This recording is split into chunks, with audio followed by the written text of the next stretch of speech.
Hi students, welcome to IK Academy Select. இந்த வீடியோல என்ன பார்க்க போறோம்னு பாத்தீங்கன்னா ரயில்வே எக்ஸாம்ல குறிப்பா வரப்போற NTPC குரூப் D ல ரேஷியோ அண்ட் ப்ரொபோர்ஷனல் இந்த மாதிரி சரிங்களா கொஞ்சம் ட்விஸ்டான क्वेश्चंस திடீர்னு வந்துருச்சுனா அதை எப்படி அப்ரோச் பண்றது அப்படினு சொல்லி தர போறேன். நான் இன்னைக்கு கொண்டு வந்திருக்க क्वेश्चनல ரொம்ப ஈஸியான क्वेश्चंस இருக்கும், கொஞ்சம் டஃப்பான क्वेश्चंस இருக்கும். ஈஸியான क्वेश्चन தட்டி தூக்கிட்டு போணும், கஷ்டமான क्वेश्चन ஸ்மார்ட்டா அடிக்கணும். ஓகே, சோ அது எல்லாத்தையும் நான் சொல்லி தரேன். வீடியோ மட்டும் கொஞ்சம் ஃபுல்லா பாருங்க. ஓகே, இதே மாதிரி RRB யூஸ்ஃபுல்லா இருக்க மாதிரி ரீசனிங் மேத்ஸ் கிளாसेस உங்களுக்கு ரெகுலரா வேணும் அப்படினா சேனலை சப்ஸ்கிரைப் பண்ணி ஃபாலோ பண்ணுங்க. கண்டிப்பா உங்களுக்கு யூஸ்ஃபுல்லா இருக்கும். வீடியோ லைக் பண்ணுங்க, கமெண்ட் பண்ணுங்க, ஷேர் பண்ணுங்க. வீடியோ ஃபுல்லா பாருங்க. ஓகே, சோ இப்போ வாங்க ஒரு क्वेश्चन பார்க்கலாம். ஓகே, இப்போ இந்த क्वेश्चन பாருங்க எப்படி ஈஸியா இருக்குன்னு. A is to B A is to B is to C R is to A is to C என்ன வரும்? டக்குன்னு அடிக்கணும். கவனிங்க. A is to B is to C எழுதிக்கோங்க. ஓகேவா? A is to B என்ன இருக்கு? A is to எழுதிருங்க. B is to C என்ன இருக்கு? R is to எழுதிருங்க. இது விட கஷ்டமா ஈஸியா எழுதிடலாம்ல? ஓகே, இப்போ இங்க ஒரு நம்பர் இல்ல, அப்ப பக்க நம்பர் எடுத்து போடணும். 8 போடுங்க. இங்க ஒரு நம்பர் இல்ல, பக்க நம்பர் எடுத்து போடணும். ஒரு நம்பர் இல்லனா பக்க நம்பர் எடுத்து போடணும். அவ்வளவுதான். இப்போ அப்படியே பெருக்குங்க. 7 42 8 48 8 56 என்ன வருது? 42 48 56. நமக்கு தேவை A is to C தான். அப்ப A 42 C 56 மட்டும் எடுத்துக்குவோம். 42 56 மட்டும் எடுத்துக்குவோம். அவ்வளவுதான். இதை கேன்சல் பண்ணா 7 அடிக்கலாம், 14 அடிக்கலாம். 3 14 42 4 14 56. அப்ப ரேஷியோ என்ன? 3:4. சோ இதுதான் ஃபர்ஸ்ட் क्वेश्चन ஆன்சர். புரிஞ்சா?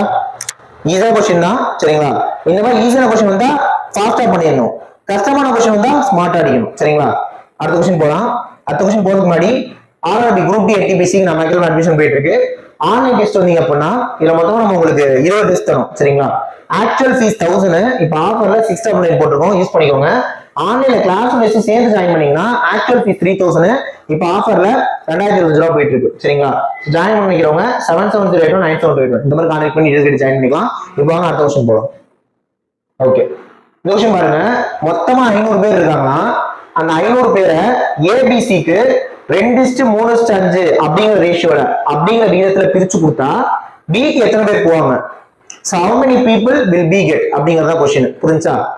500 பேரை 2:3:5 பிரிச்சா பிக்கு என்ன வரும்னு கேக்குறாங்க. இப்போ 500 பேர் தான் 2:3:5 பிரிக்கிறாங்க அப்படிதானே? அப்ப இதை சேர்த்தா இது கிடைச்சிரும். புரியுதா? இது சேர்த்தா இது கிடைச்சிரும். அப்ப சேர்த்தீங்கன்னா 2 + 3 5 5 + 5 10. சோ 10 parts ஓட வேல்யூ தான் 500னா எனக்கு B ஓடது வேணும். சோ B ஓடது வேணும். இது டோட்டல் எனக்கு B ஓடது வேணும். B இங்க எத்தனை பார்ட்ஸ் இருக்கு? 3 பார்ட்ஸ் இருக்கு. அப்ப 10 பார்ட்ஸ் ஓட வேல்யூ 500னா 3 பார்ட்ஸ் ஓட வேல்யூ என்ன? ஓகேவா? இத சால்வ் பண்ண ஆன்சர் 0 0 கேன்சல் ஆயிடும். அப்ப 1 பார்ட் ஓட வேல்யூ 50. 1 பார்ட் 50 னா 3 பார்ட்ஸ் என்ன வரும்? 3 50s are 150. So answer 150. அவ்வளவுதான். ரெண்டாவது क्वेश्चन ஆன்சர் 150. இப்போ அடுத்த क्वेश्चन போலாமா? ரைட். மூணாவது क्वेश्चन பாருங்க. A to B க்குமான present age ratio தற்போதைய வயது விகிதம் 2:3. 8 ஆண்டுகள் கழித்து after 8 years the ratio will be 6:7. 8 வருடம் கழித்து விகிதம் 6:7 என மாறுகிறது. A வின் தற்போதைய வயது என்ன? What is the present age அப்படின்னு கேக்குறாங்க. அதே மாதிரி நான் கொண்டு வந்திருக்க क्वेश्चन எல்லாமே RRB ல இதுக்கு முன்னாடி கேட்டதுதான் சரிங்களா? ஒரிஜினல் क्वेश्चंस தான். ஒன்றும் பிரச்சனை இல்லை. இதே மாதிரி தான் வரப்போற எக்ஸாம்ல கேள்வி கேட்டுரும். சால்வ் பண்ணிடலாமா? இப்ப ரேஷியோ என்ன? 2:3 எழுதிக்கோங்க. பிரசன்ட்ல ஏக்கும் பிக்கும் 8 வருஷம் கழிச்சு 6:7 கரெக்டா?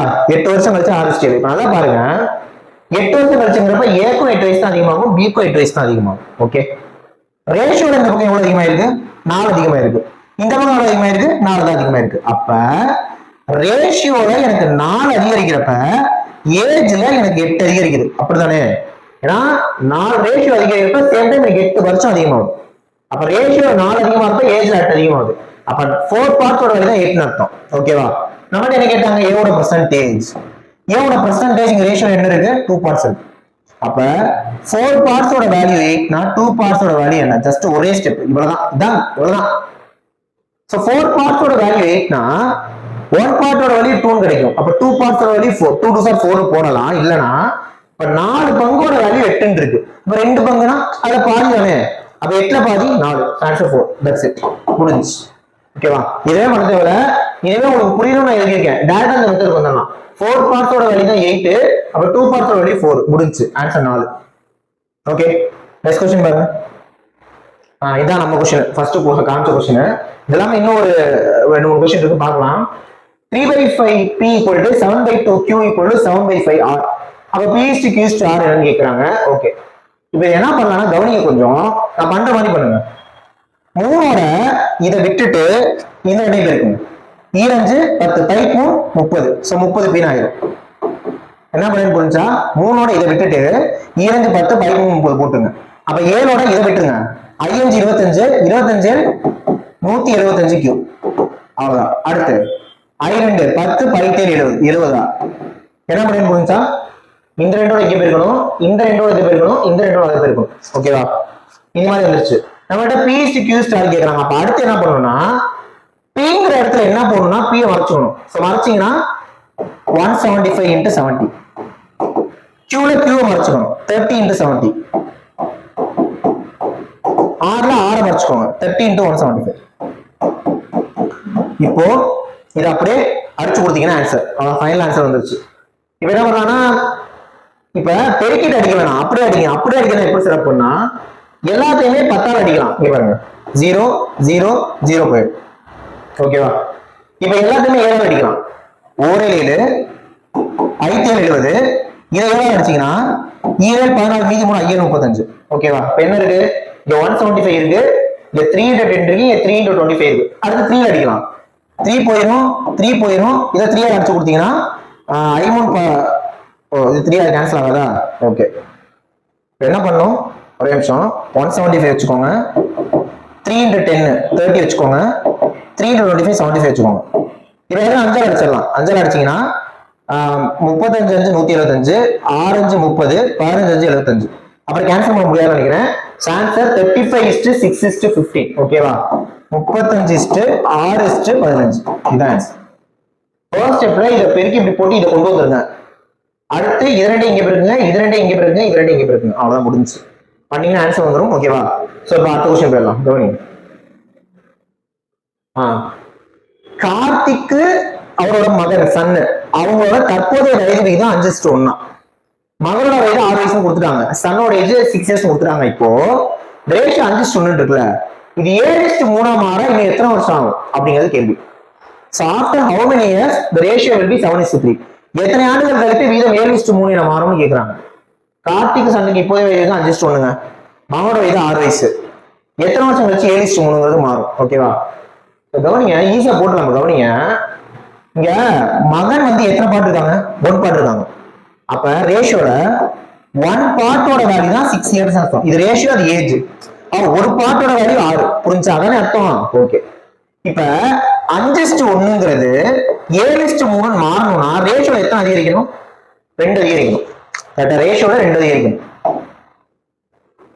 2 இன்க்ரீஸ் ஆகும். அப்ப ரேஷியோல 2 அதிகமாகும். அப்ப வருஷத்துல எத்தனை அதிகமாகும்? அதான கேள்வி. எத்தனை வருஷம் கழிச்சு இது கிடைக்கும் கேள்வி. அப்ப ரேஷியோல 2 அதிகமா இருக்கும், வயசுல எத்தனை அதிகமாகும்? எனக்கு ஒரு ரேஷியோவே 6 வயசு கொடுக்குது, அப்ப 2 ரேஷியோ 12 வயசு கொடுக்கும். அப்ப 2 ரேஷியோ கழிச்சு என்ன ஆகுங்கிறதா கேள்வி.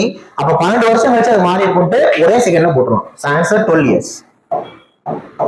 ஆன்சர் என்னப்பா? 12 இயர்ஸ். புரிஞ்சா? இது நாமளா ஆற சப்ஸ்டிட் பண்ணி அதெல்லாம் போட்டு பண்ணோம். இது கொஞ்சம் பெட்டரா இருக்கும் உங்களுக்கு. புரியுதுங்களா? நெக்ஸ்ட் क्वेश्चन போலாம். கவனிங்க, இதெல்லாமே ஆரம்பத்துல கேட்டதுதான். ஏபிசி பிசினஸ் ஒர்க் பண்றாங்க 3 பேர் சேர்ந்து. அவங்களோட இன்வெஸ்ட்மெண்ட் ரேஷியோ 4:2:3. முதலீடு விகிதம் 4:2:3. அதாவது கால அளவோட விகிதம் 3:5:4. டைம், எவ்வளவு டைம் இன்வெஸ்ட் பண்றாங்க, எவ்வளவு நாட்களுக்கு இன்வெஸ்ட் பண்றாங்க, எவ்வளவு டைம்க்கு இன்வெஸ்ட் பண்றாங்கன்னா 3:5:4. அப்ப ப்ராஃபிட்னு வந்தா என்ன ரேஷியோல பிரிச்சுக்குவாங்க? அதான் கேள்வி. லாபத்தை எந்த விதத்துல பிரிச்சுக்குவாங்க? அதான் கேள்வி. ரொம்ப சிம்பிள். அப்படியே பெருக்கி போட்டுருங்க. 4 3 12, 2 5 10, 3 4 12. இப்ப 2 அடிக்கலாமா? 6 2 12, I 2 10, 6 2 12. சான்ஸ் 6:5. அவ்வளவுதான். இவர் 4 மடங்கு ரேஷியோவை முதலீட்டை 3 பங்குக்கு போடுறாரு. இவர் 2 ரேஷியோவை 5 மடங்குக்கு போறாரு. இவர் 3 ரேஷியோவை 4 மடங்குக்கு போறாரு. ஓகேவா? அப்படியே பிரிக்கிறீங்கன்னா ஆன்சர் ஆகும். இது பார்ட்னர்ஷிப் பேசிஸ்ல ரேஷியோல கேட்பாங்க, கேட்டாங்கன்னா போட்டுருங்க. ஓகேவா? லாஸ்ட் பட் நாட் லீஸ்ட் ஒரு நல்ல கொஸ்டின். எஸ்ஸும் பியும் பிசினஸ் ஸ்டார்ட் பண்றாங்க. எஸ் 3000 போட்டு ஆரம்பிக்கிறாரு, பி 5000 போடுறாரு. 2 பேரும் பார்ட்னர்ஸ் தான். இவர் 3000 போடுறாரு, இவர் 5000 போடுறாரு. அப்பா 5000 போடுறாரு. ஓகேவா? இருக்கட்டும். ஆனா 8 மாசம் கழிச்சு எஸ் போயிடுறாரு. எப்படி 8 மாதம் கழித்து எஸ் விலகுகிறார். 8 மாசம் கழிச்சு எஸ் போயிடுறாரு. அப்ப 8 மாசம் வரைக்கும் 2 பேரும் இருந்திருக்காங்கன்னு அர்த்தம். 8 மாசம் கழிச்சு எஸ் போயிடுறாரு. ஓகேவா? இயர் எண்டுல ஒரு வருஷம் கழிச்சு ப்ராஃபிட்னு பார்த்தப்ப 490 ரூபா வந்திருக்கு, லாபம் 490 ரூபா வந்திருக்கு. அப்ப பிக்கு எவ்வளவு போகும், பியோட ஷேர் என்ன அப்படின்னு கேட்கறாங்க. ஓகேவா? 8 மாசம் கழிச்சு எஸ் தான் போறாரு, பியோட ஷேர், பியோட பங்கு என்னன்னு கேட்கறாங்க. இது எப்படி சார் போறது அப்படின்னா கவனிங்க, இத எஸ் வந்து 8 மாசம் கழிச்சு போயிடுறாரு அப்படின்னா எஸ் வந்து 8 மாசம் இருந்திருக்காருன்னு அர்த்தம். அப்படிதானே? எஸ் வந்து 8 மாசம் இருந்திருக்காரு. எஸ்ஸோட இன்வெஸ்ட்மெண்ட் 3000. அப்ப 3000 8ஆல பிரிக்கிறீங்க. இது எஸ்ஸோட ரேஷியோ, அது எஸ்ஸோட வேல்யூ.